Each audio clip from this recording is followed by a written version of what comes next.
Shalom guys, saya dari semalam Tuhan tidak beri saya tidur. Maka itulah kesempatan saya bekerja sesuai dengan kemampuan yang Tuhan berikan kepada saya. Saya tidak bekerja seperti manusia normal, harus bisa keluar dan bekerja seperti orang sehat. Tidak guys, pekerjaan yang Tuhan beri kepada saya jika saya tidak sedang dalam lembah kekelaman. Lembah kekelaman adalah seperti gelombang, lagi pasang, lagi surut. Lagi surut-surutnya itu adalah seperti di bawah dasar curam. Maka saya diam, tidak muncul di sosmed, tidak membuat konten demi konten. Karena A, B, C, D, dan seterusnya. Apakah ini A, B, C, dan seterusnya itulah penetapan Tuhan? Dan bagaimana kalau saya sedang pada posisi pasang seperti pagi hari ini? Saya membuat konten tentang penetapan Tuhan. Saya kirim ke WA Group, ada 2 koresponden saya langsung menanggapin. Poinnya begini, dia protes, kalau itu Tuhan telah tetapkan dan kita melakukan usaha kita, berarti kita menentang penetapan Tuhan. Anda mengerti maksud pertanyaan seorang pendeta dan seorang rekan di gereja saya? Nadanya sama, karena mereka beraliran manusia punya free will. Manusia tidak ditetapkan segala sesuatunya. Mereka ini tidak menyimak apa yang saya telah sampaikan di konten-konten sebelumnya, yaitu seperti mata uang. 1 keping free will kita dengan manusia memutuskan serta keputusan kita beresiko atau berakibat harus menanggungnya. Kalau kita benar, baik, dan sukses, kita menanggung penghargaan. Dan disinilah letak jebakan iblis, kita rasa bangga. Manusia memang perlu kebanggaan, tetapi kebanggaan yang melupakan bahwa mereka bisa berhasil karena Tuhan, itu adalah jebakan dari iblis. Mereka hanya berpikir, ini free will-ku, tapi dia tidak tahu, di sisi ini adalah penetapan Tuhan. Dia melakukan keberhasilan itu. Saya jawab dengan logika begini, kalau pendeta itu dan kalau rekan segereja saya mengatakan Tuhan telah menetapkan, dan apabila ada kejadian lain, maka kita atas usaha kita kejadian lain itu, maka kita menentang penetapan Tuhan. Wah, hebat sekali cara berpikir. Saya kasih logika gini. Pada saat Tuhan Yesus turun ke dunia, dia adalah manusia bukan? 100% manusia bukan? Ya dan amin. Dan dia adalah 100% Allah? Ya dan amin. Kecuali Anda tidak menganggap bahwa Kristus adalah 100% Allah yang berinkarnasi, meminjam rahim Maria perawan, tetapi tidak mengandung unsur dari sperma seorang laki-laki. Itu sebabnya Yesus sanggup tidak berdosa dalam kemanusiaannya dia. Karena separuh hasil kerja join Allah dengan indung telur Maria itu tidak membawa dosa keturunan.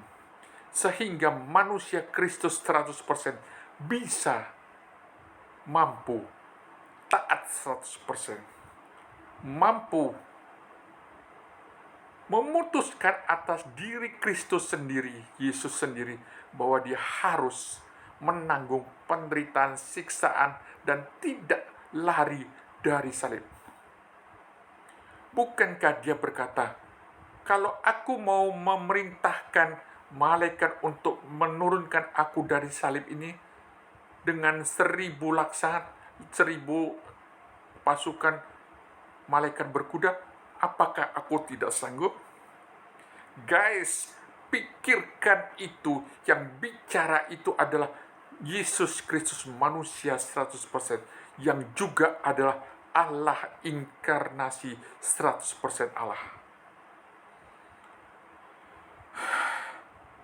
Dua orang ini menyerang saya dengan mengatakan, kalau Allah sudah menetapkan Kristus mati, maka kalau sampai Kristus bangkit atas usahanya dia sendiri atau atas penetapan Allah, maka kebangkitan Allah telah melanggar penetapan matinya Kristus.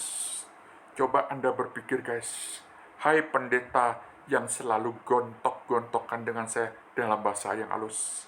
Kalau pendeta itu masih sopan. Kalau teman saya segereja ini, guys, dengan kesombongannya dia, keangkuhannya dia, aduh, Tuhan telah menetapkan dia begitu. It's okay.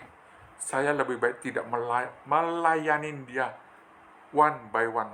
Dan saya khusus buat jawaban saya atas, kalau kita berusaha dalam diri kita yang apa yang Tuhan telah tetapkan, maka itu adalah kita melanggar penetapan Tuhan. Pertanyaan saya tuh, guys, setiap kejadian itu adalah penetapan Tuhan. Apabila itu sudah terjadi, maka itu Tuhan yang menetapkan. Kalau Tuhan menetapkan Kristus tetap tidak naik kayu salib, dan akhirnya dia di kayu salib, Tuhan menetapkan Kristus harus menderita. Tuhan menetapkan Kristus harus mati. Apakah penetapan Allah atas penderitaan Kristus melawan kodrat dari penetapan Allah akan kematian Kristus? Dan apakah penetapan Allah akan kematian Kristus dan Tuhan telah merubah penetapannya, melawan penetapannya sendiri dengan membangkitkan Kristus? Anda yang bisa tenang, berpikirlah dengan serangan-serangan Anda. Apakah kita melawan penetapan Allah? Siapakah manusia yang bisa mendakwa tentang perubahan penetapan Allah dari A, B, C, D, dan seterusnya? Bukankah pengajaran Alkitabiah bahwa segala sesuatu adalah Tuhan yang menetapkan? Kalau Tuhan menetapkan satu dan berubah menjadi kedua dan ketiga, apakah Allah tidak konsisten dan tidak setia dalam penetapannya? Dan apakah Allah selalu berubah-ubah? Hai guys, itu pikiran manusia kita yang berdosa. Pikiran Allah adalah sempurna. Ya dan amin. Semoga Roh Kudus bekerja melalui jawaban saya kepada Anda berdua itu, atau orang-orang yang sejenis Anda. Tuhan Yesus memberkati. Maafkan saya temperamennya seperti inilah. Apakah saya tidak mempunyai buah roh yang berkata lembut? Kalau saya tidak berbuah roh, apakah saya masuk neraka? Tidak guys, saya mati, saya pasti di surga. Karena Tuhan tidak mengukur saya masuk surga karena saya harus sempurna di dunia ini. Silakan merenungkan. Semoga Allah Roh Kudus menggelisahkan, bahkan menghajar Anda dengan apapun juga supaya Anda tidak mencuri kemuliaan Tuhan untuk kebanggaan diri Anda, untuk menjatuhkan orang lain berdasarkan pemahaman manusia Anda yang masih belum dicerahkan oleh Roh Kudus. Sampai jumpa guys, Tuhan Yesus memberkati.